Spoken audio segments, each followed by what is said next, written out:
Teman-teman besok, karena itu penting sekali kita melihat visi gereja. Kita melihat dua visi gereja yang berbeda. Ada Zoom kalau teman-teman mau besok ya, jam 8 malam waktu Indonesia Barat. Mulai dari persoalan eksistensial. Visi gereja Katolik versus Protestan. Ini yang penting sekali untuk lihat, oh ternyata dari visi gereja yang seperti ini, maka terjadilah perpecahan. Karena apa? Karena Luther bilang, gereja yang paling penting bukan gereja hierarkis, melainkan gereja spiritual. Di manakah lahirnya gereja spiritual? Gereja itu lahir ketika setiap orang membaca atau mendengarkan firman Tuhan. Makanya setiap mereka baca firman Tuhan, bangun mereka punya denominasi. Dan mereka katakan gereja. Kan jadi lucu.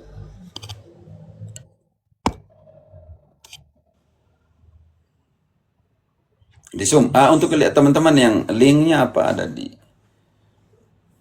di VT ya. Di VT ini atau di VT di cafe. Di cafe saya belum bisa pakai karena sudah buat apelasi banding sudah 3 kali, selalu ditolak. Jadi yang di akun sebelah kalau memang selalu ditolak, maka saya akan bisa live lagi setelah 15 Juni 2031 jam 10 pagi waktu Indonesia Barat.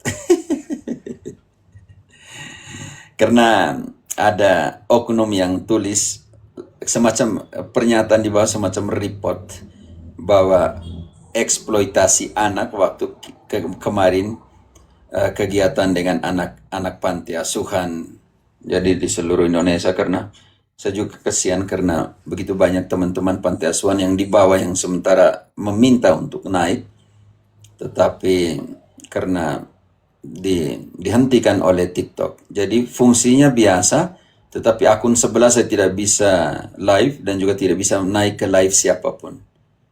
Kalau memang selalu ditolak, maka saya harus tunggu sampai dengan 2031. Saya berpikir di sini, tolong dong teman-teman Protestan, kalau kalian marah dengan pengajaran, benci karena pengajaran, karena ya live untuk baca kitab suci, tidak apa.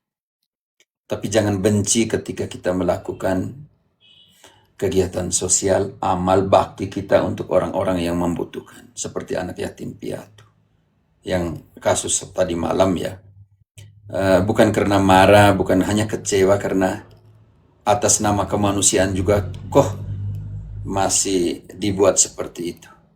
Dan supaya kita tahu, semua yang naik itu, yang telah naik dan yang masih ada di room itu, hanya 2 yang Katolik, yaitu saudari kita Vicensia, Panti Asuhan Vicensia, Santo Vicensia, dan juga SLB Karya Murni Ruteng.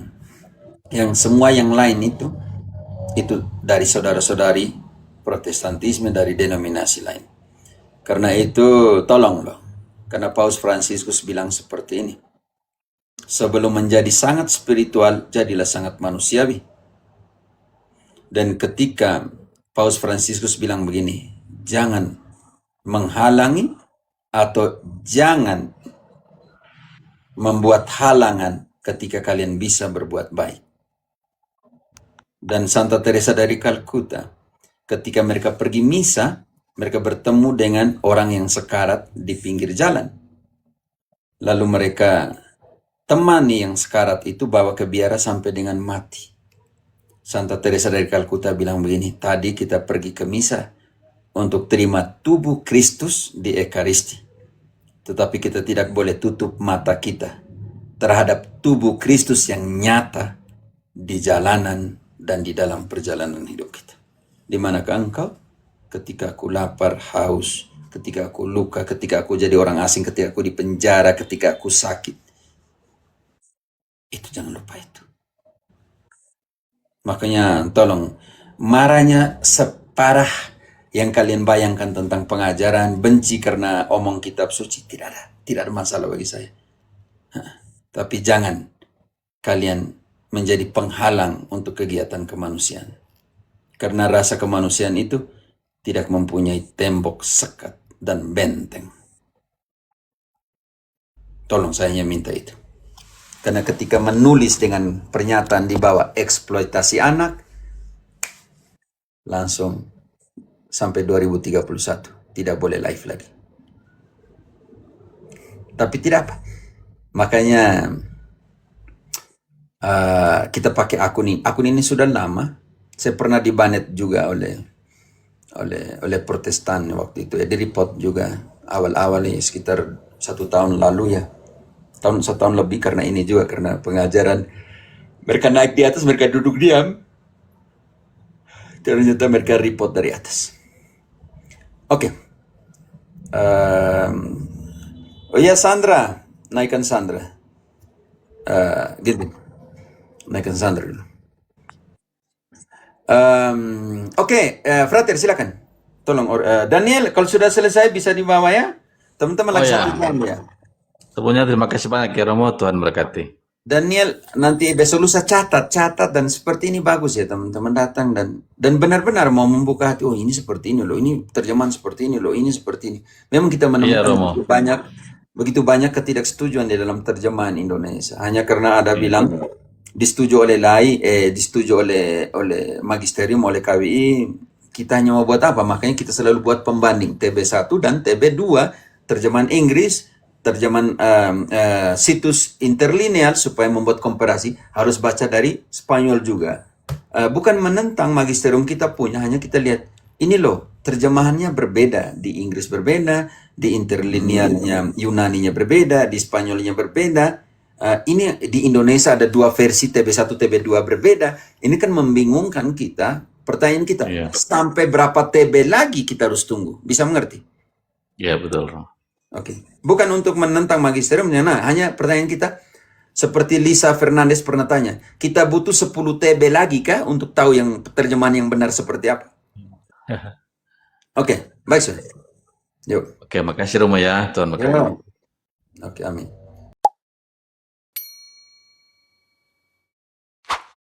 Frater, silakan, siapa yang selanjutnya? Oke, baik Mo. Di sini ada, tadi sudah ada Bapak yang turun. Ini Electrocauter ini, halo. Ini anak listrik kah? Elektrik. Ya, Katolik, Protestan.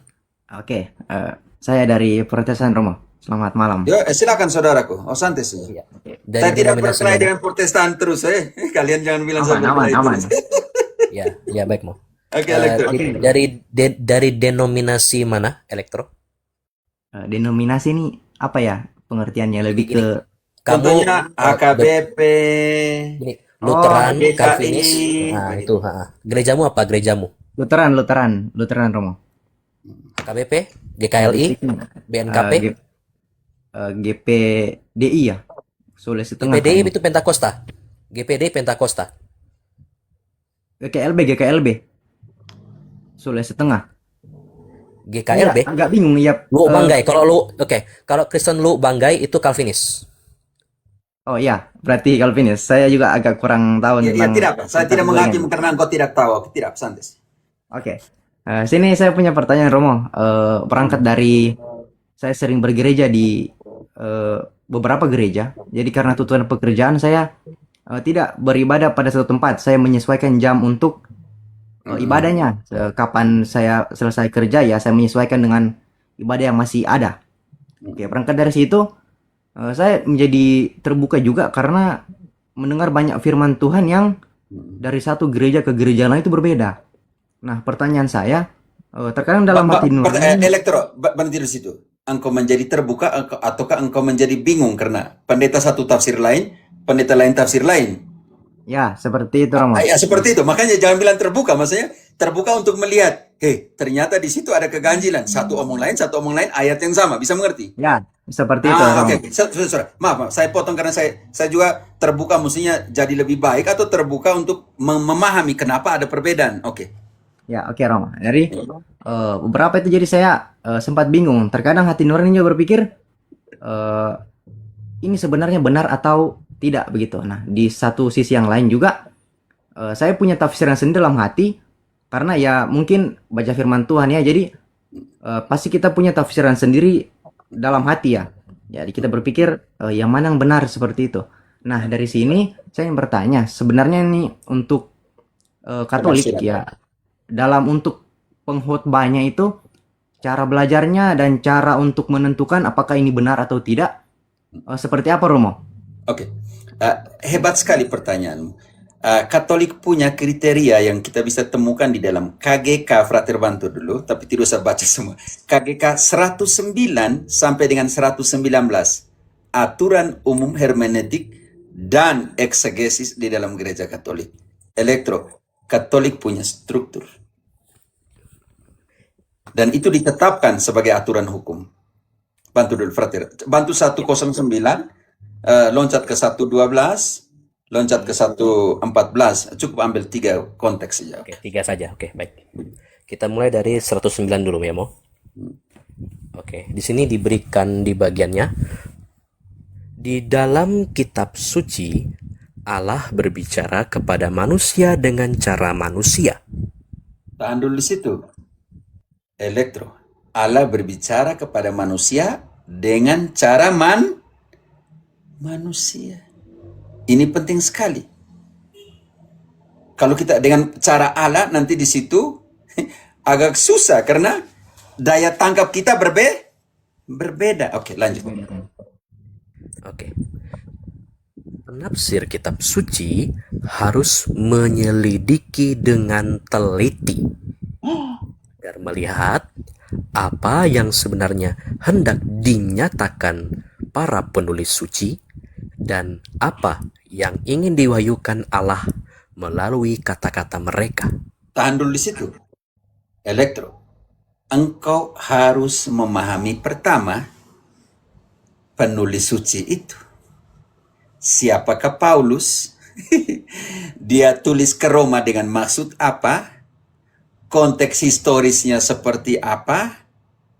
Situasi batinnya seperti apa? Situasi yang menerima surat seperti apa? Berat di sini atau tidak?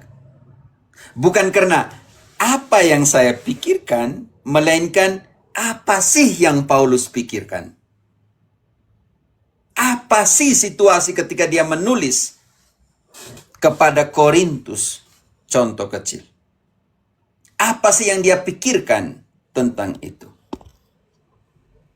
Ini yang menjadi persoalan besar ketika berhadapan dengan, makanya ketika kita lihat ke dalam situasi Protestan selalu mengatakan menurut saya. Contoh paling kecil, kita langsung di sini, apa sih Paulus situasi batinnya pada saat itu? Kita ambil contoh, di sini mau ambil nih, Efesus, Filemon, Filipi, Galatia, Kolose, Roma, mau ambil apa nih contohnya? Salah satu. BMT, Sandra, engkau mau pakai surat, ada belum selesai, saya buat PowerPoint ini. Kita mau pakai yang mana? Contohnya. Efesus, Filemon, Filipi, Galatia, Kolose, Roma, Titus. Kita ambil Roma, contoh kecil. Teman-teman bisa dengar ya? Sarung. Oke. Sintetis puncak menuju kasih karunia, pemberontakan pagan, pasal 1, kemunafikan agama, pasal 2. Situasi pada saat itu terjadi 2 hal. Pemberontakan paganisme dan kemunafikan agama di pasal 2 dan pasal 1. Situasi seperti itu ketika Paulus begitu. Aplikasi praktisnya bagaimana? Ini belum selesai. Saya langsung ambil ke bawah ya, ke 15-nya. Contohnya di sini. Surat kepada Roma. Studi eksposisi latar belakang dosa universal dan keadilan Tuhan. Contoh kecil. Kita lihat situasi pada saat itu. Konteks sejarah di mana surat ini dibentuk. Penulis dan bantuan ditulis oleh Rasul Paulus, dibantu oleh Tertius sebagai juru tulis. Waktu dan lokasi ditulis sekitar tahun 57 Masehi dari Korintus di rumah Gaius. Lihat, dia bukan tulis di Roma, ditulis dari Korintus kepada Roma. Penerima orang Kristen Roma, campuran petobat Yahudi dan non-Yahudi. Konteks dan niat Paulus menyatukan gereja dari ketegangan budaya. Lihat, ketegangan budaya itu harus kita bongkar. Dan meletakkan dasar teologis tentang keselamatan. Sekarang kita lihat. persoalan yang ada di Roma. Karena itu poin pertama tadi yang kita baca. Bantu dulu frater, bantu dulu. Kita harus tahu maksud dari penulis, situasinya seperti apa. Oke, berarti nomor 100. Tadi 109 belum selesai. Oh, udah mau Yang habis. baca ulang, hanya baca ulang tentang situasi penulisnya. Oh ya, oke. Di dalam kitab suci, Allah berbicara kepada manusia dengan cara manusia.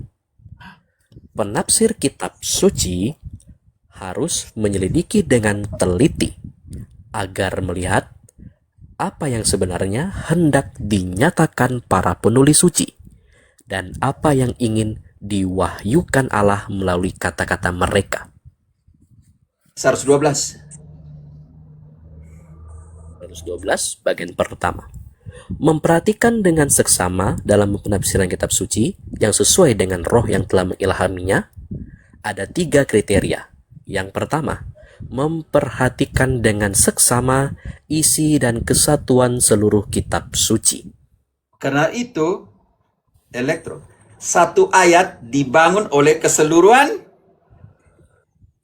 kitab suci. Contoh, kita ambil langsung contoh. Bantu Friska, engkau siap di Yesaya 7:14. Erlin, engkau di Matius 1:23. Yesaya 7 ayat Engkau tahan dulu 14. situ. Sekarang kita baca dulu di Matius 1 ayat 23.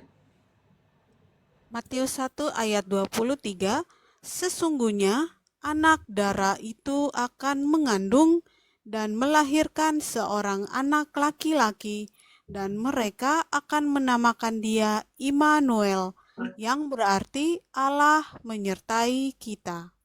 Ambil dari mana? Yesaya 7:14. Namanya satu ini dibangun oleh keseluruhan kitab suci.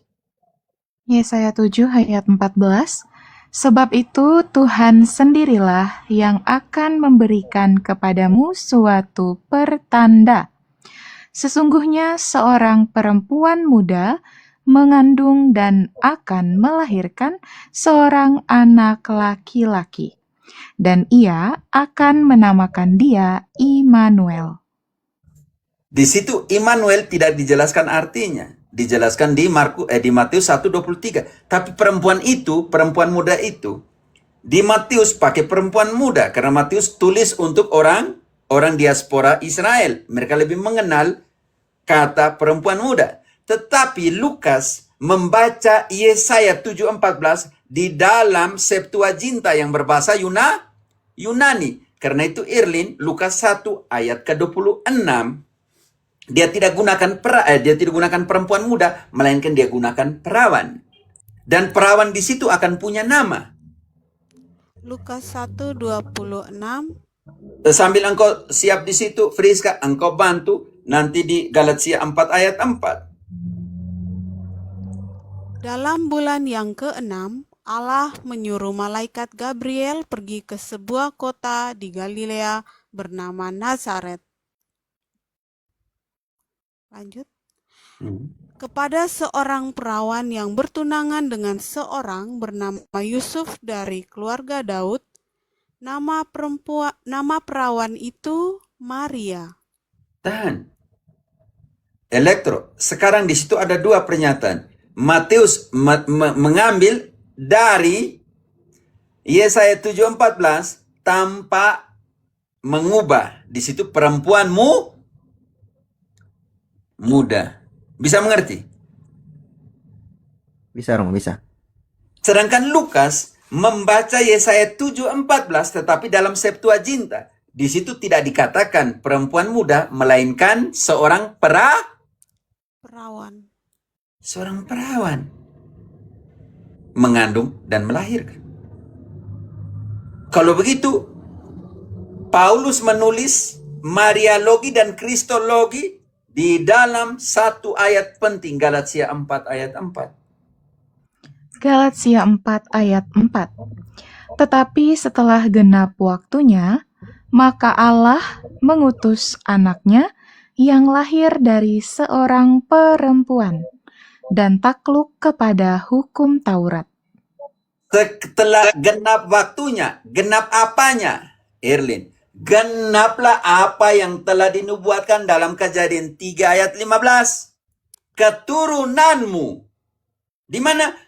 Genap waktunya, genap apa yang menggenapi semua yang ada di sana. Sekarang setelah genap waktunya itu, Allah mengutus anaknya yang lahir Kejadian dari seorang perempuan. Genap apanya? Nubuat 3 ayat 15. Kejadian 3 ayat 15, Aku akan mengadakan permusuhan antara engkau dan perempuan ini, antara keturunanmu dan keturunannya. Keturunannya akan meremukkan kepalamu, dan engkau akan meremukkan tumitnya. Supaya mengeremukkan keturunan ini, Hawa baru ini, perempuan ini, bisa meremukkan kepalanya iblis, maka pertama dia harus lahirkan. Supaya dikatakan keturunanmu. Elektro. Ini yang kita namakan isi dan keseluruhan. Ayat satu ayat tidak bisa berdiri sendiri. Kita hanya tadi ambil sampel, oke? Contoh. Belum kita ambil tentang kriteria tentang keutamaan Petrus. Kenapa Yesus memberikan kunci kepada Petrus? Kenapa dia dirikan di atas Petrus? Belum semua kita ambil. Ini belum saya koneksinya sampai Wahyu di dalam permusuhan itu. Elektro. Untuk menafsirkan, yang pertama, engkau harus memahami kriteria pertama, isi dan keseluruhan. Satu ayat dibangun oleh seluruh kitab suci. Kriteria kedua, frater. Ya. Kriteria yang kedua, membaca kitab suci dalam terang tradisi hidup seluruh gereja. Kenapa? Ginting, 2 Tesalonika 2:15. 2 Tesalonika 2 ayat ke-15. Tolong type di bawah, teman-teman. 2 Tesalonika 2 ayat 15. Aduh. Berpegang teguhlah. Sebab itu, berdirilah teguh dan berpeganglah pada ajaran-ajaran yang kamu terima dari kami, baik secara lisan maupun secara tertulis. Elektro harus ditafsirkan dalam terang tradisi. Karena Alkitab tidak bangun gereja. Alkitab adalah produknya gereja. Yesus dirikan gerejanya dahulu. Baru dia bilang, wartakanlah, sebarkanlah, kabarkanlah. Tapi yang pertama, dia bangun dia punya gereja di atas Petrus dulu. Protestan punya terbalik. Karena pengaruh dari mentalitas biblisnya Protestan dan Luther, dia katakan gereja spiritual, gereja yang dibangun ketika seseorang membaca kitab suci. Artinya kitab suci yang membangun gereja, terbalik. Siapa yang mengkanonkan kitab suci ketika begitu banyak tulisan-tulisan apokrifa pada saat itu? Yang mengklaim bahwa dia benar. Siapa yang menjadi determinasi kanon, kriteria pengkanonan, kalau bukan gereja yang memberikan itu? Elektro, pertanyaan saya. Siapa sih menurut kitab suci yang menjadi tiang penopang dan dasar kebenaran? Elektro. Engkau jujur sih, yang kau diajarkan itu apa? Ya, apa yang diajarkan? Yang menjadi kriteria kebenaran, tiang penopang dan dasar kebenaran diajarkan oleh Protestan itu apa? Teman-teman bisa type, karena kita harus butuh dia yang jawab. Untuk Bukan sejauh kalian ini yang saya pahami semuanya bergantung kepada pribadi dan tentang tuntunan Roh Kudus, Romo. itu nanti jadi persoalan. Sedangkan kitab suci mengatakan gereja adalah tiang penopang dan dasar kebenaran. Genting. 1 Timotius 3:15. Bukan setiap orang. 1 Timotius 3 ayat 15. Jadi, jika aku terlambat, sudahlah engkau tahu bagaimana orang harus hidup sebagai keluarga Allah, yakni gereja dari Allah yang hidup, tiang penopang dan dasar kebenaran. Elektro, siapa yang menjadi tiang penopang dan dasar kebenaran di situ? Gereja, Romo. Karena itu butuh diterangi oleh tradisi gereja. Dijaga oleh tradisi gereja. Kalau tidak nanti semua orang main tafsir main-main. Mereka benar, mereka ini, mereka itu. Ini jadi persoalan besar.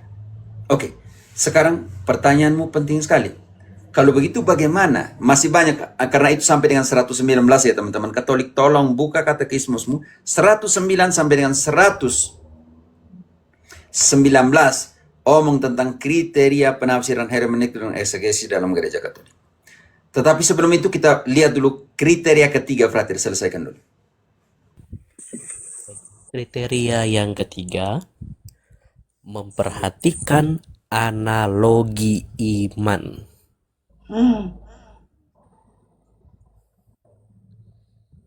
Engkau mengerti? Jelaskan, Frater. Di situ lanjutnya. Ayo. Oke.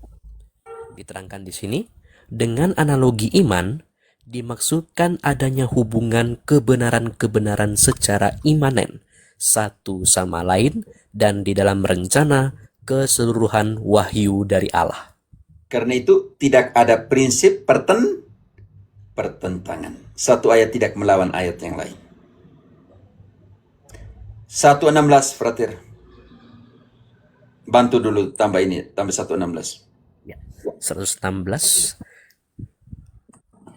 Dalam arti harafiah, ini adalah arti yang dicantumkan oleh kata-kata kitab suci dan ditemukan oleh eksegese yang berpegang pada aturan penafsiran teks secara tepat. Pertanyaan saya, kita mau buat contoh. Elektro.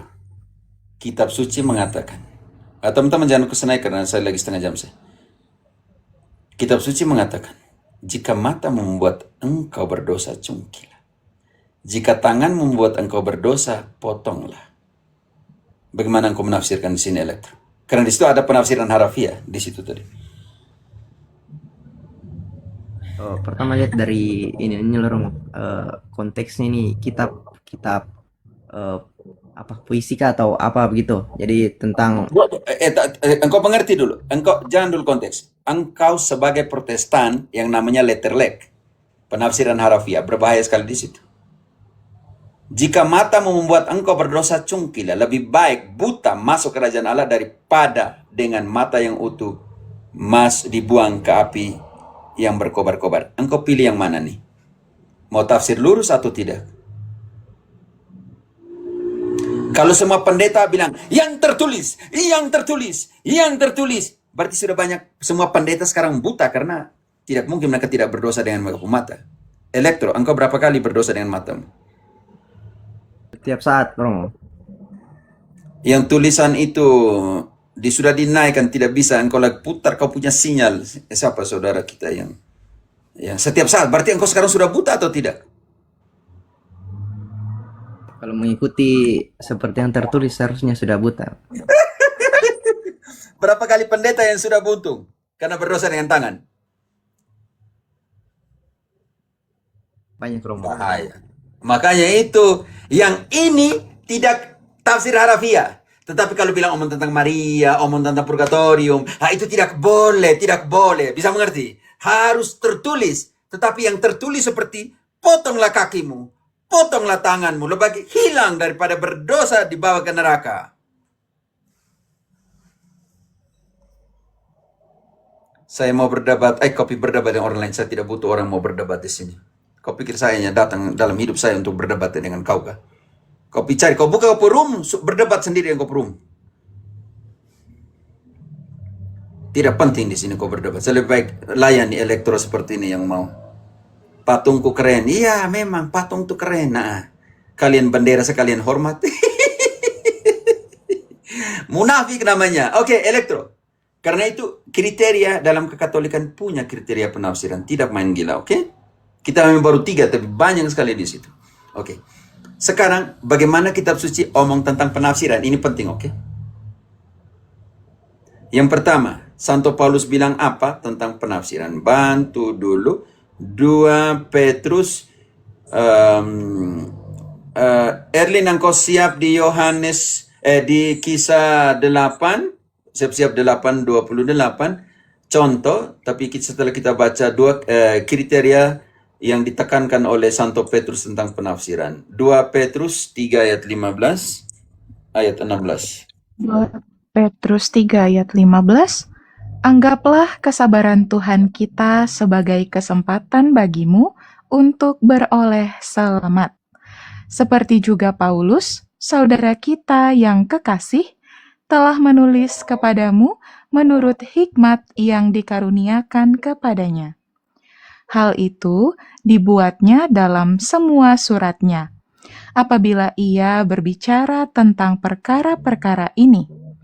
Dalam surat-suratnya itu, ada hal-hal yang sukar difahami, sehingga orang-orang yang tidak memahaminya dan yang tidak teguh imannya memutarbalikannya menjadi kebinasaan mereka sendiri. Sama seperti yang juga mereka buat dengan tulisan-tulisan yang lain. Elektro, engkau bisa mengerti di situ. Saya mengerti, Romo. Hati-hati, jangan sampai penafsiranmu membawakan kebinasan. Bukan hanya tentang surat-surat Paulus, tetapi juga surat-surat yang kitab-kitab yang lain. Oke, sekarang di bab satunya, Ginting, ayat 19-20. Kita butuh kriteria apa di sini? Kriteria Roh Kudus itu ditentukan, ditekankan di dalam KGK, tapi tadi kita tidak sempat baca. 2 Petrus 1 ayat 19 ya Romo. Dengan demikian, kami makin diteguhkan oleh firman yang telah disampaikan oleh para nabi.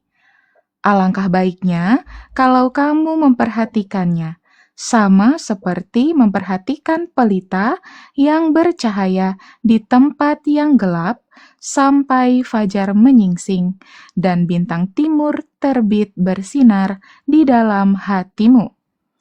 Yang terutama Ini tahan harus dulu, kamu penting. ketahui. Kriteria pertama dalam penafsiran. Yang pertama-tama harus kamu perhatikan. Yang terutama harus kamu ketahui ialah bahwa nubuat-nubuat dalam kitab suci tidak boleh ditafsirkan menurut kehendak sendiri. Sebab tidak pernah nubuat dihasilkan oleh kehendak manusia, tetapi oleh dorongan Roh Kudus, orang-orang berbicara atas nama Allah. Sekarang elektro. Kriteria utama di situ adalah Roh Kudus ya. Pertanyaan saya, bagaimanakah engkau menerima Roh Kudus? Oke, secara biblis, satunya di permandian, Ginting. Sekarang Erlin, engkau bantu terima Roh Kudus melalui pembaptisan. Oke, ini penting sekali, itu tidak ada masalah. Oke, tetapi di situ kita akan membuat pembanding hebat. Ginting, engkau konsentrasi sekarang Ginting, engkau di Kisah 2 ayat ke-38, benar bahwa pembaptisan menerima Roh Kudus. Erlin, engkau siap di Wahyu 8, di Kisah 8. Kisah 2 ayat 38, Ginting masih Ginting karena Erlin panjang nanti. Aduh, halo. Bantu dulu teman-teman. Aduh, terpental demo. Aduh. Sinyalnya pasti kalau terbentar kan lagi. Kisah Erlin, Rasul 2 engkau Kisah 2 ayat 38. ayat 38. Oke. Jawab Petrus kepada mereka, "Bertobatlah dan hendaklah kamu masing-masing memberi dirimu dibaptis dalam nama Yesus Kristus untuk pengampunan dosamu, maka kamu akan menerima karunia Roh Kudus." Terima karunia Roh Kudus. Sekarang persoalan ada di Kisah 8 ayat ke-13. Kita baca dulu ayat ke-12. Orang-orang Samaria dibaptis oleh Filipus. Oke. Kisah 8 ayat 12. Tetapi sekarang mereka percaya kepada Filipus yang memberitakan Injil tentang kerajaan Allah dan tentang nama Yesus Kristus, dan mereka memberi diri mereka dibaptis, baik laki-laki maupun perempuan. Persoalan datang di sini, lanjut ayatnya. Simon sendiri juga Ayat menjadi langsung ke 14. Cukup. Ketika rasul-rasul di Yerusalem mendengar bahwa tanah Samaria telah menerima firman Allah, mereka mengutus Petrus dan Yohanes ke situ. Tahan dulu. Elektro. Mereka telah menerima firman Allah ketika mereka Baptisnya. Ada persoalan besar di sini. Tanah Samaria telah menerima firman Allah. Lanjut, mereka mengutus Petrus dan Yohanes. Lanjut sekarang ayatnya. Setibanya di situ, kedua rasul itu berdoa supaya orang-orang Samaria itu beroleh Roh Kudus. Sebab Roh Kudus belum turun di atas seorang pun di antara mereka, karena mereka hanya dibaptis dalam nama Tuhan Yesus. Tahan dulu. Elektro. Mereka sudah dibaptis atau belum? Sudah, Romo. Tetapi situ kisah katakan bahwa mereka belum menerima Roh Kudus karena mereka belum, walaupun mereka sudah dibaptis tapi mereka belum terima Roh Kudus. Artinya ada proses yang kita namakan dalam gereja sakramen krisma. Lanjut, sekarang pemberian Roh Kudus itu melalui apa? Lanjut ayatnya. Kemudian keduanya menumpangkan tangan di atas mereka, lalu mereka menerima Roh Kudus. Selesai. Sekarang turun ke 18. Pemberian Roh Kudus melalui apa? Ketika Simon melihat bahwa pemberian Roh Kudus terjadi oleh karena rasul-rasul itu menumpangkan tangannya, ia menawarkan uang kepada mereka, serta berkata, "Berikanlah juga kepadaku kuasa itu, supaya jika aku menumpangkan tanganku di atas seseorang, ia boleh menerima Roh Kudus." Elektro, engkau jangan bilang Roh Kudus turun kau suka-suka Kau tidak paksa. Di situ sangat jelas secara kitab suci, Roh Kudus diberikan melalui penumpangan tangan para Rasul. Rasul. Ambil contoh. Loncat ke ayat 28. Kasus sida-sida dari Ayat Ethiopia. 28.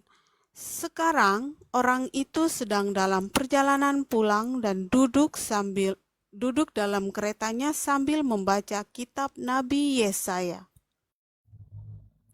Lalu kata Roh kepada Filipus, "Pergilah ke situ dan dekatilah kereta itu." Filipus segera ke situ dan mendengar sida-sida itu sedang membaca kitab Nabi Yesaya. Kata Filipus, "Mengertikah Tuan apa yang Tuan baca itu?" Tahan dulu. Jawab, Jangan dulu jawab. Elektro, seorang sida-sida istana datang dari pendidikan yang tinggi atau tidak? Tinggi, Romo. Kalau dia seorang Protestan, dia pasti mengerti atau tidak di situ? Dengan baca dia bisa tafsir sendiri atau tidak di situ? Alkitab tidak, Romo. Bayangkan kalau dia Protestan, sida-sida itu Protestan, Seharusnya tidak, Romo. Karena dia pasti baca dan tafsir sendiri, toh? ya, Sekarang apa jawab sida-sida? Jawabnya, "Bagaimanakah aku dapat mengerti kalau tidak ada yang membimbing aku?" Lalu ia meminta Filipus naik dan duduk di sampingnya. Perkara selesai, saudaraku. Minta naik dan duduk di Samping. samping. Sida-sida tidak tafsir sendiri. Karena itu, gereja butuh 3 konsep. Tradisi, Alkitab, magisterium. Kita buktikan 3 unsur itu ada di suratnya Paulus. Ginting, 2 Timotius 3 ayat ke mati-matian yang Protestan punya nih. Ayat ke-15 dulu. Saya pakai mereka punya dulu. 2 Timotius 3 ayat 15. Ingatlah juga bahwa dari kecil engkau sudah mengenal kitab suci yang dapat memberi hikmat kepadamu dan menuntun engkau kepada keselamatan oleh iman kepada Kristus Yesus.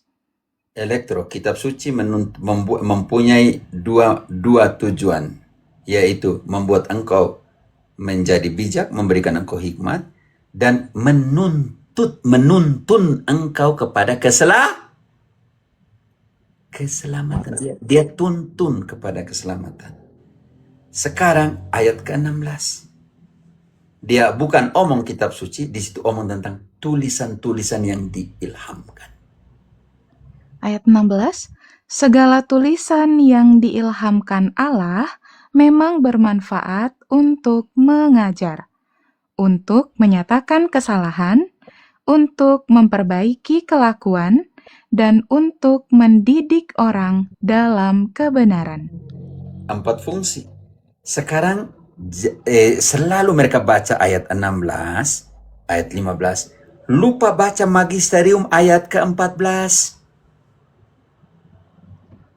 Tetapi hendaklah engkau tetap berpegang pada kebenaran yang telah engkau terima dan engkau yakini, dengan selalu mengingat orang yang telah mengajarkannya kepadamu. Elektro, ingat siapa yang baca kembali ayat itu untuk elektro. Mereka Protestan selalu lupa baca ayat 14 ini. Tetapi hendaklah engkau tetap berpegang pada kebenaran yang telah engkau terima dan engkau yakini, dengan selalu mengingat orang yang telah mengajarkannya kepadamu. Elektro, dengan selalu ingat siapa? Orang yang mengajarkan terlebih dahulu. Ingat magisterium yang ajarkan itu. Pengajar magisterium. Ingat magisterium yang mengajarkan itu kepadamu. Berpeganglah kepada kebenaran yang kau terima, yang kau hidupi, dengan selalu ingat siapa yang ajarkan itu kepadamu. Karena itu 1 Timotius 4 ayat ke-16, pendeta-pendeta, baca ayat ini baik-baik supaya jangan kau sesatkan orang ke jurang ketidakselamatan. 1 Timotius 4 ayat ke-16. Apa yang harus hati-hati di situ? 1 Timotius 4 ayat 16, awasilah dirimu sendiri dan awasilah ajaranmu. Bertekunlah dalam semuanya itu, karena dengan berbuat demikian, engkau akan menyelamatkan dirimu dan semua orang yang mendengar engkau. Saudaraku, awasilah dirimu dan apa yang kau ajarkan. Sebab dengan berbuat demikian engkau selamatkan dirimu sendiri dan orang yang mendengarkannya. Karena itu elektro, jangan main tafsir sendiri.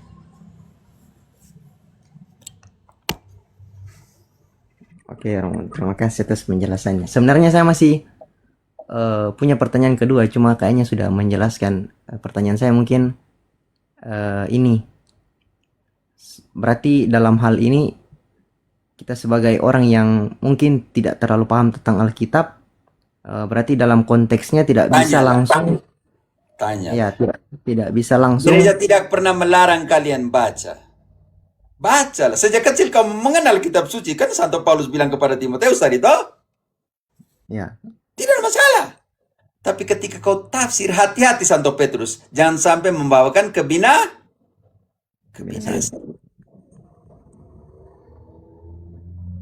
Itu yang dimaksudkan, oke. Siapa yang bilang gereja melarang orang baca kitab suci? Luther punya pergerakan itu terima kasih kepada mesin cetak. Dari abad-abad pertama, teman-teman, setelah pengkanonan 382 Konsili Roma, mesin cetak belum ada, saudaraku elektro. Kitab suci ditulis di atas kulit-kulit binatang. Harus persiapkan itu. Dan untuk satu kitab suci elektro, dalam sejarah, menulis satu kitab suci lengkap 46 perjanjian lama dan 27 perjanjian baru, membutuhkan berapa tahun? Kalau engkau tahu sejarah. Butuh 10 tahun untuk satu kitab suci. Karena para biarawan sambil laudes, sambil kompletarium, sambil berdoa menyalin kembali pelan.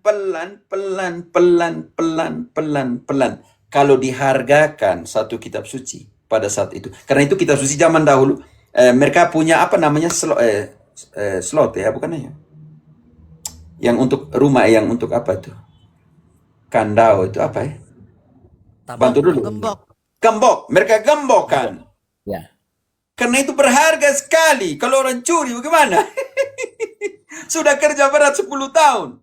Dan kalau dihargakan elektro, $8.900 per kitab suci. Butuh 10 tahun. Tulis tangan.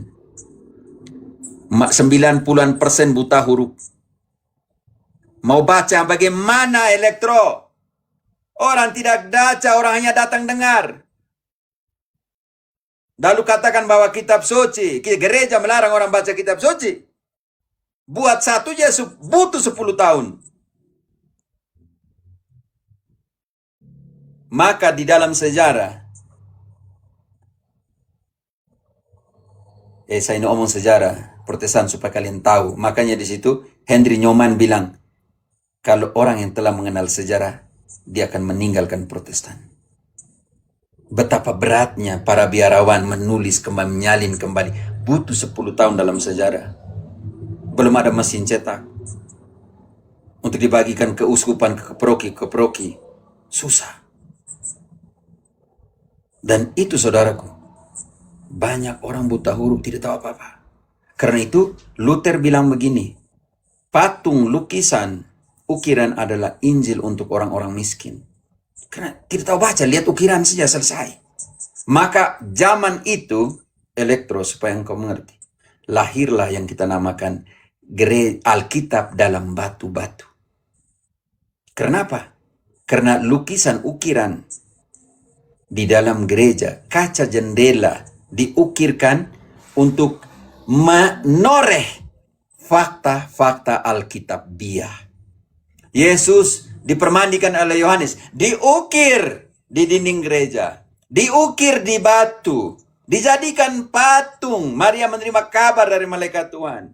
Di kaca jendela yang vitrial itu, yang seni kaca itu, dituangkan ke dalam itu. Kenapa? Karena ketika orang-orang kecil pergi misa dan melihat patung, gambar, ukiran, mereka bilang, wow, kitab suci omong itu. Karena mereka tidak tahu baca. Elektro, engkau sudah bisa mengerti. Sekarang kita punya TikTok, kita punya YouTube, kita punya mesin cetak. Mereka dulu punya ukiran, punya patung, punya batu untuk mengekspresikan fakta Alkitabiah di tembok-tembok gereja. Makanya Protestantisme kenal sedikit sejarah. Supaya kamu jangan menghakimi gereja Katolik. Kesian. Belajar di guru-guru yang ajar orang supaya senangkan telinga. 2 Timotius 4 ayat 3 dan 4. Itu yang kamu ikut. 2 Timotius 4 ayat 3 dan 4. Karena akan datang waktunya, orang tidak dapat lagi menerima ajaran sehat. Tetapi mereka akan mengumpulkan guru-guru menurut kehendaknya untuk memuaskan keinginan telinganya. mereka akan memalingkan telinganya dari kebenaran dan membukanya bagi dongeng.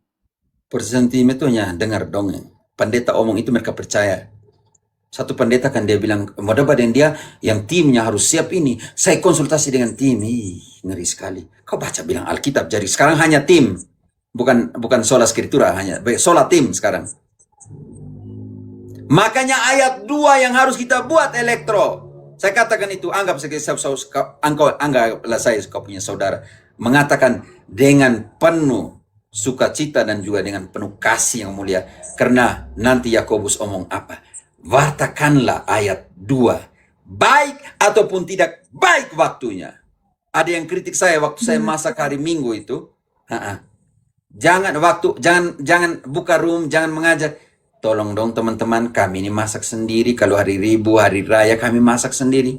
Buat baik toh sambil masak, sambil jawab orang punya pertanyaan kan. Ada yang mengkritik saya di YouTube-nya siapa itu, Nafas Iman itu. Tolong dong kalian orang-orang seperti itu kamu buang saya walaupun dia Katolik dari kamu punya komen itu tidak membangun sama sekali. Bersyukurlah masih bisa sambil masak sambil dengarkan kalian. Kenapa? Karena Santo Paulus sudah mengatakan itu di ayat 2. Ginting. Beritakanlah firman, siap sedialah baik atau tidak baik waktunya. Nyatakanlah apa yang salah, tegurlah dan nasihatilah dengan segala kesabaran dan pengajaran.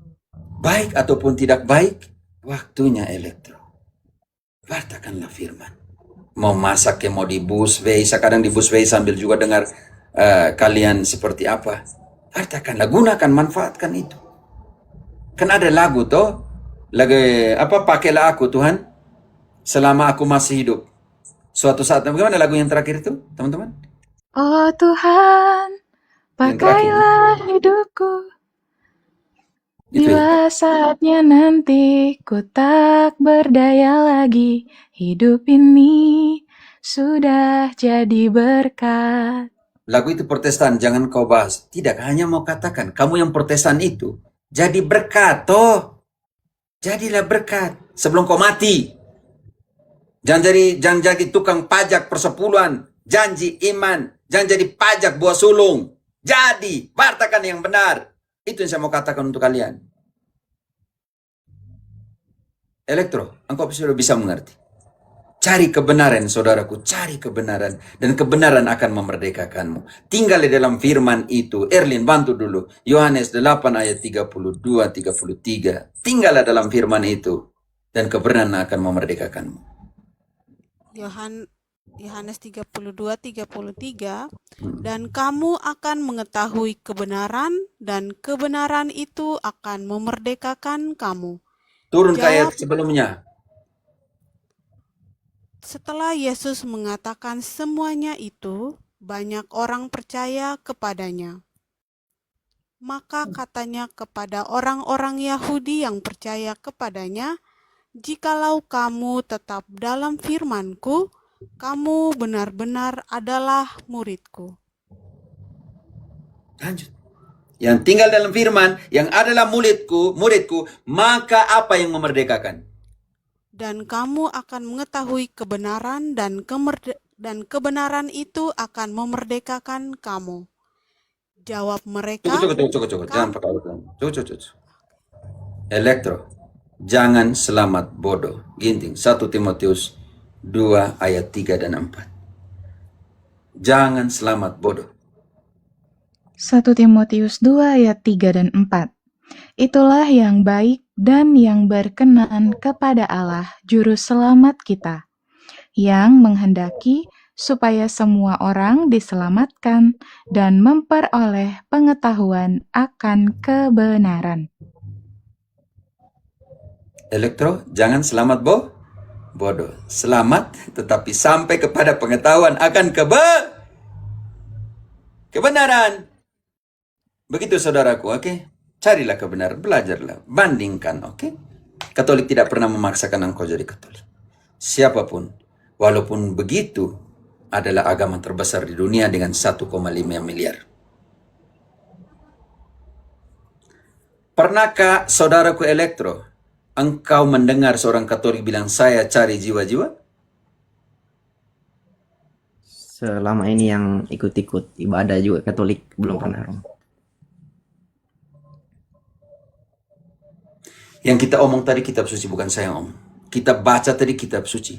Selidik kitab suci. Tetapi ingat, kitab suci sudah omong seperti itu. Engkau membantah lagi. Kau dari sola Skritura yang kitab suci sudah omong sangat jelas di depan matamu.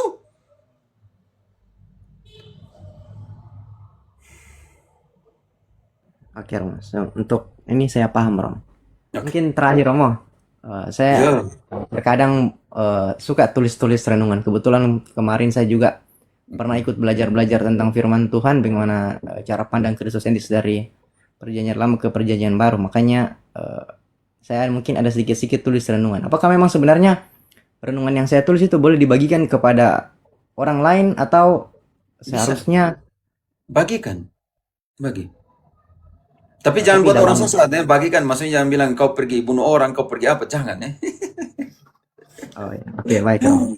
Oke, bagilah kebaikan. Oke, kenapa? Karena engkau tahu bahwa dengan demikian engkau berbuat baik. Kalau kau tidak berbuat baik dengan cara seperti itu, apa yang terjadi? Bantu dulu. Yakobus 4 ayat ke-17.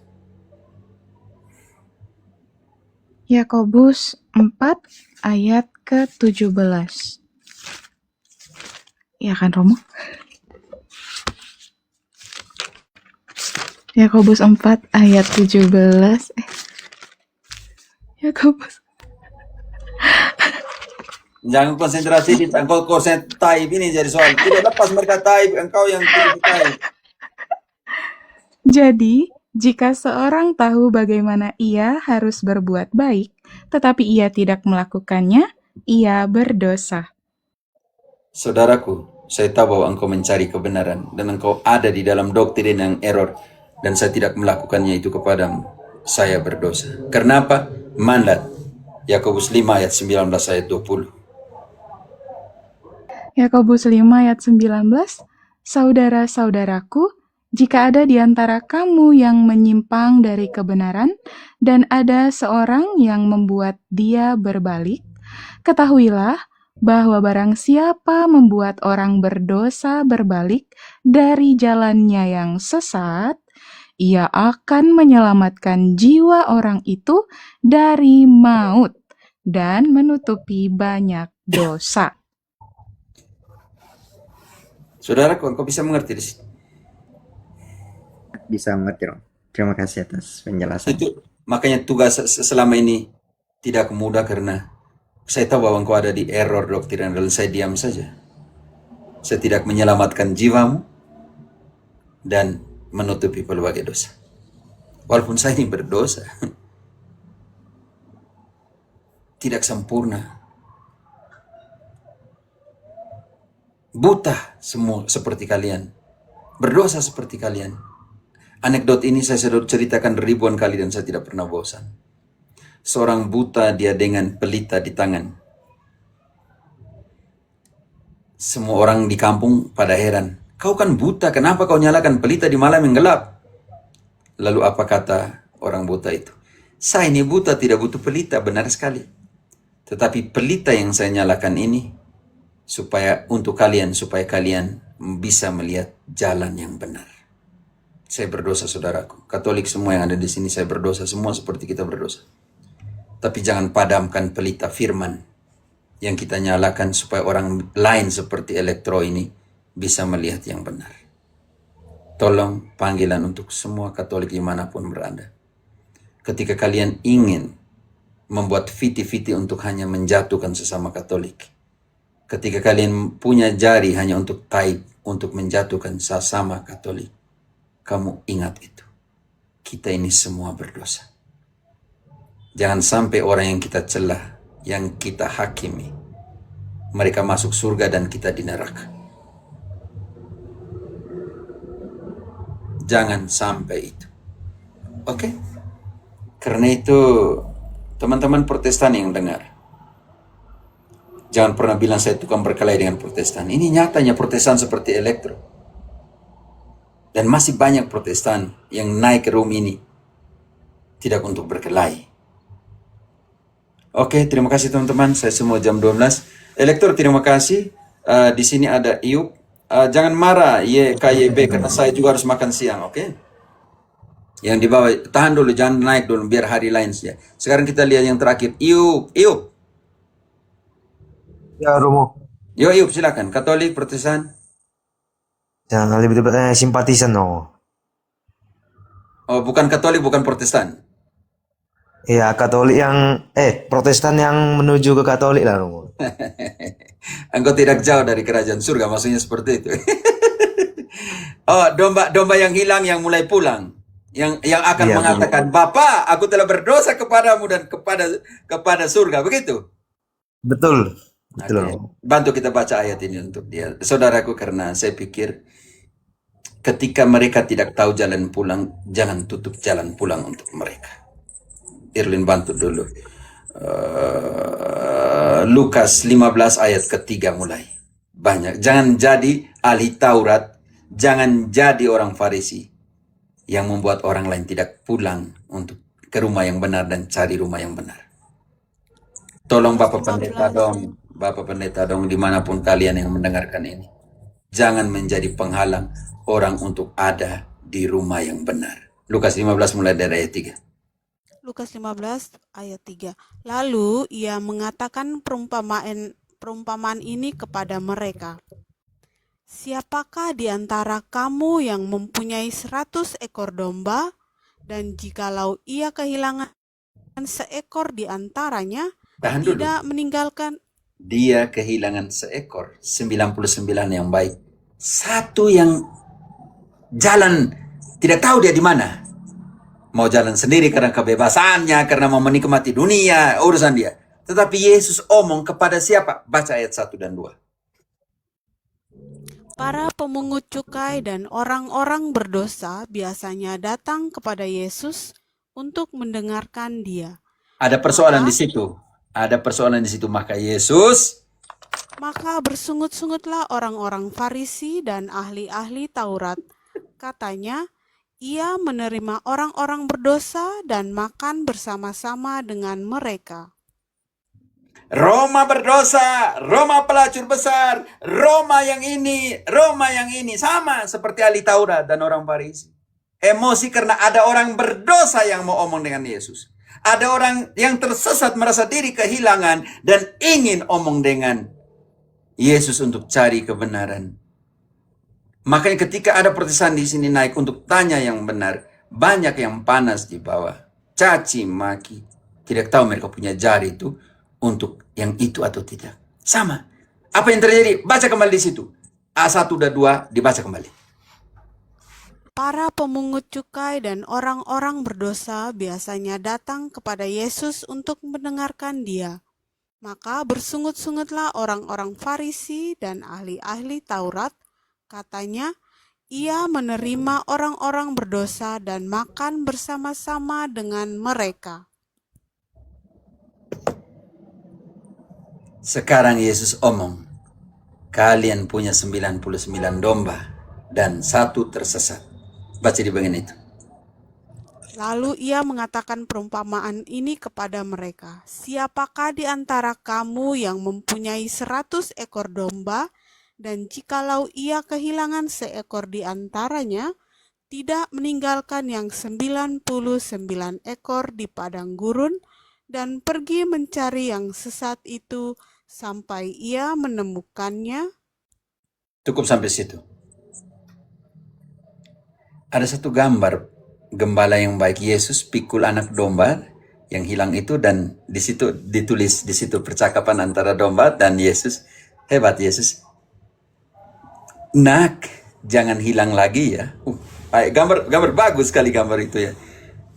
Nak, jangan hilang lagi ya. Setelah gendong dombanya dia bilang jangan hilang lagi ya. Teman-teman Katolik banyak, teman-teman di kantor, di perusahaan, di pabrik, atau di lapo.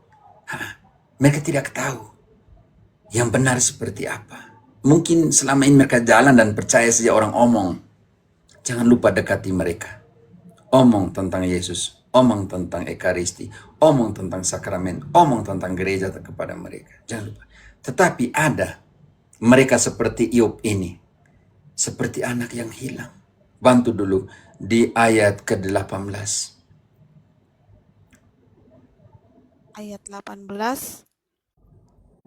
Aku akan bangkit dan pergi kepada bapakku dan berkata kepadanya, Bapa, aku telah berdosa terhadap sorga dan terhadap Bapa. Kenapa? Turun kembali ke ayat 15. Kenapa? Mereka merasa diri digunakan sebagai sapi perah. Mereka selama digunakan untuk persepuluhan, digunakan untuk janji iman, digunakan untuk buah sulung. Orang tua mereka sakit tidak mau datang kunjung. Mereka cuek kalau masih bisa beri, mereka ada di sana. Kalau sudah tidak bisa beri persepuluhan, mereka akan meninggalkan. Banyak kasus yang saya temukan di sini seperti itu. Ayat 15 baca. Lalu ia pergi dan bekerja pada seorang majikan di negeri itu. Orang itu menyuruhnya ke ladang untuk menjaga babinya. Disuruh, dipekerjakan dengan cara seperti itu. Diperas dengan cara seperti itu. Cari Yesus tetapi diperas dengan cara seperti itu. Mau selamat tetapi harus bayar persepuluhan. Harus kasih janji iman. Harus kasih buah sulung. Sama seperti anak sulung itu. Anak bungsu itu. Disuruh ke sana sini. Kalau kamu mau selamat toh. Kalau kamu makan toh. Ternyata lanjut ayatnya. Dia tidak mendapatkan apa-apa. Dia hanya mendapatkan makanan untuk itu. Lalu ia ingin mengisi perutnya dengan ampas yang menjadi makanan babi itu. Tetapi tidak seorang pun yang memberikannya kepadanya. Ketika mereka punya masalah, dia akan ditinggalkan. Banyak. Ketika orang tua mereka sakit, orang tuanya dulu. Ngeri sekali, banyak kesaksian juga. Yang rajin bayar persepuluhan, ketika mereka sakit, hilang semua. Mana? Datang kunjung tidak. Datang kunjung ketika hanya bisa bayar persepuluhan. Datang kunjung engkau di sekolah tidak namamu disebut di ibadah. Belum bayar persepuluhan ini. Belum berjanji iman, belum dibayar. Belum ada ini. Kesian. Kesian sekali. Sampai kepada kesadaran dari anak itu. Ayat ke-18. Aku akan bangkit dan pergi kepada bapakku dan berkata kepadanya, Bapa, aku telah berdosa terhadap sorga dan terhadap Bapa. Aku tidak layak lagi disebutkan anak Bapa. Jadikanlah aku sebagai salah seorang upahan Bapa. Teman-teman yang Protestan yang mulai cari kebenaran, mereka dalam tahap ini. Tahap selanjutnya, mereka akan memutuskan ayat selanjutnya. Maka bangkitlah ia dan pergi kepada bapaknya. Ketika ia masih jauh, ayahnya telah melihatnya, lalu tergeraklah. Di situ. Mereka yang akan memutuskan. Bangkit dan kembali ke rumah. Selamat datang untuk yang telah datang. Selamat datang juga karena rumah Bapa ini menantikan kalian. Dan ketika Bapa melihatmu pulang, lanjut. Apa yang dibuat? Maka Lalu tergeraklah hatinya oleh belas kasihan. Ayah itu berlari mendapatkan dia, lalu merangkul dan mencium dia. Tolong saudara-saudari Katolik. Buka hatimu, terima dengan tangan terbuka, perhatikanlah. Bapa menerima, memeluk, mencium dalam pengertian selamat datang engkau yang telah hilang, engkau yang telah jauh, engkau yang telah mati, nanti kita lihat dibangkitkan kembali. Sekarang di hadapan Bapa, di dalam rumah yang satu dan sama itu, anak itu katakan apa ayat 21? Kata anak itu kepadanya, Bapa, aku telah berdosa terhadap sorga dan terhadap Bapa. Aku tidak layak lagi disebutkan anak Bapa. Ingat, di situ ada dinamika. Yuk, di ayat ke-18, ginting, engkau ayat 18, di situ ada frase dari ayat 18 yang tidak diulangi oleh anak di ayat 21. Baca ginting ayat 18. Erlin, engkau baca ayat ke-21. Tidak tahu Ginting masih sibuk type atau Maaf, tidak. Rum. Ayat Lukas 18, Kapris. Lukas 15. Lukas berapa? 15 ayat 15 ayat 18.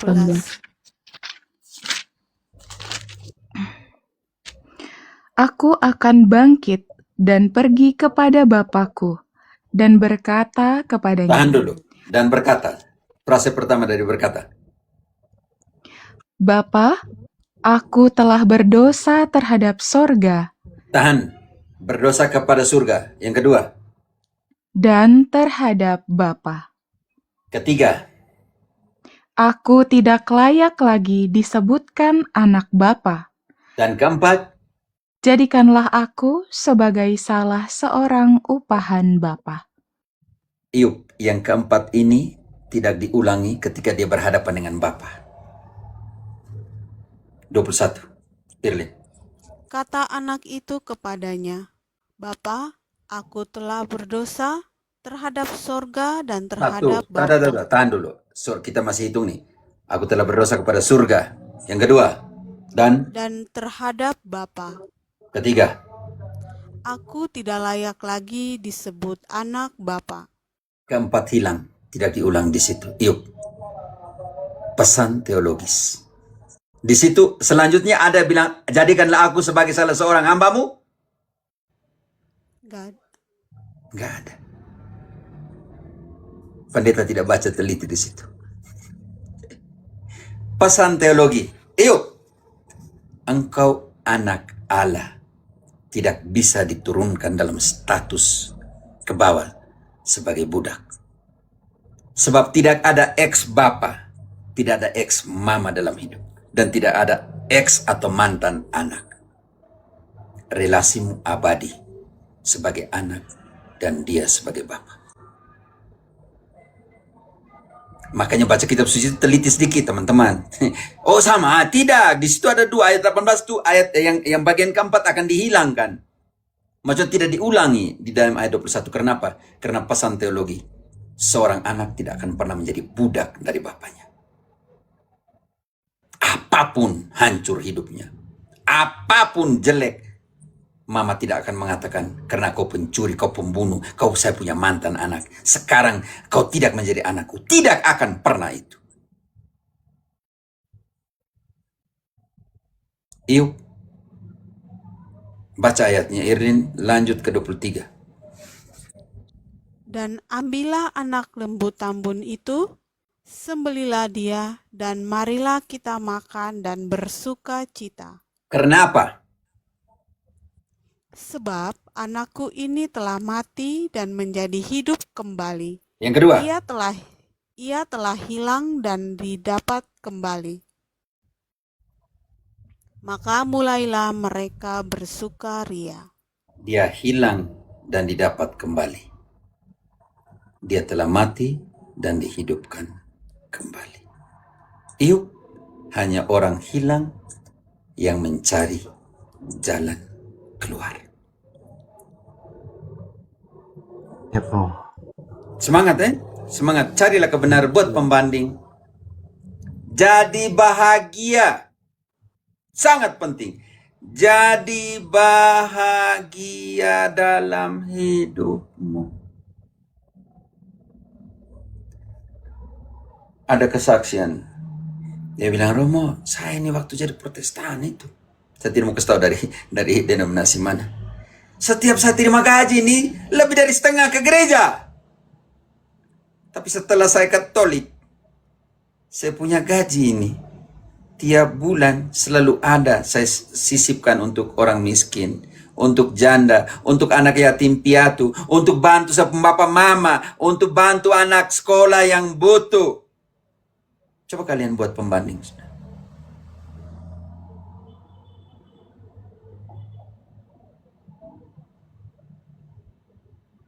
Agama yang murni. Tutup dengan itu. Yakobus 1:27. Kenapa saya tingkat sosialnya tinggi? Karena tidak tahu kenapa. Karena dari kecil saya tuh sampai tebang pohon pisang tebang pisang di kampung itu untuk membawa itu kasih orang. Itu mereka teriak dari rumah, dari atas bukit, untuk siapa? Saya cuek, saya punya pikul pisang. Kasih orang. Yakobus 1 ayat 27, agama yang murni dan yang tak bercacat di hadapan Allah Bapa kita ialah mengunjungi yatim piatu dan janda-janda dalam kesusahan mereka, dan menjaga supaya dirinya sendiri tidak dicemarkan oleh dunia. Erlin, 1 Korintus 9 ayat ke-18. Yuk, upah pewartaan. Kita lihat upah pewartaan di sini. 1 Korintus 9 ayat 18, kalau demikian apakah upahku? Upahku ialah ini, bahwa aku boleh memberitakan Injil tanpa upah dan bahwa aku tidak mempergunakan hakku sebagai pemberita Injil. Yuk, apa ke upahku? Upahku adalah mewartakan Injil tanpa upah. Dan aku tidak menggunakan hak kerasulanku, hak ministerialku, yang ada di ayat 13 dan 14. Hidup dari altar, hidup dari mimbar sabda. Dan itu Paulus, aku tidak menggunakan itu. Yang terima gratis, berilah gratis. Teman-teman, berapa kali saya bilang, bayar Zoom, bayar pengajaran, berapa kali? Ada satu kekecewaan yang saya miliki dalam hati. Ketika saya dikatakan berteman dengan kalian untuk peras uang kepada kalian. Malu, saya malu. Yang kejadian tadi malam, saya sangat sedih karena yang selama ini saya kumpul 15 hari pewartaan itu supaya bisa bagi dengan yatim piatu. Dan akun saya tidak bisa live sampai 2031. 15 Juni 2031 jam 10 pagi. Harus tunggu 5 tahun untuk bisa live. Karena ketika live dengan anak yatim piatu tadi malam, waktu kalian dibawa di report dengan kata-kata seperti ini. Eksploitasi anak di bawah umur. Maka saya sudah lakukan 3 kali banding, tapi tetap ditolak. Minta maaf ya teman-teman. Saya satu orang yang tidak viewer, mau 5 orang ada di room saya mengajar, tidak masalah. Saya tidak hanya kecewa tadi malam karena begitu banyak teman-teman dari pantai asuhan yang sementara mau minta naik. Dan engkau tahu tidak yuk, yang Katolik itu hanya 2 pantai asuhan, yang lain semua saudara-saudari kita pantai asuhan dari Protestan. Itu yang saya kecewa. Nama kemanusiaan, nama kasih, belas kasih, panggilan untuk perbuatan baik, hal-hal kecil seperti itu. Ayat tadi mengatakan kunjung yatim piatu dan janda dalam kesusahan mereka. Kita tidak tahu mereka tinggal di mana. Mereka ada TikTok, gunakan itu, salurkan mereka. Mulai dari sekarang, persepulanmu ada di sini. Gajimu 1-2 kantong beras sembako untuk orang-orang miskin, oke? Bantu itu. Beri itu. Suruh latih anakmu. Kalau di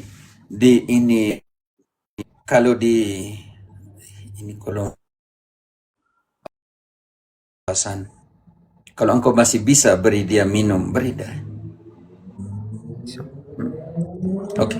Maaf saya kalau omong yang begini saya biasanya susah saya terbawa perasaan, saya seorang yang sangat sentimental untuk orang-orang kecil. Jadi kalau omong tentang yang membutuhkan, yang mengapa itu saya sangat hati itu langsung terpukul begitu untuk.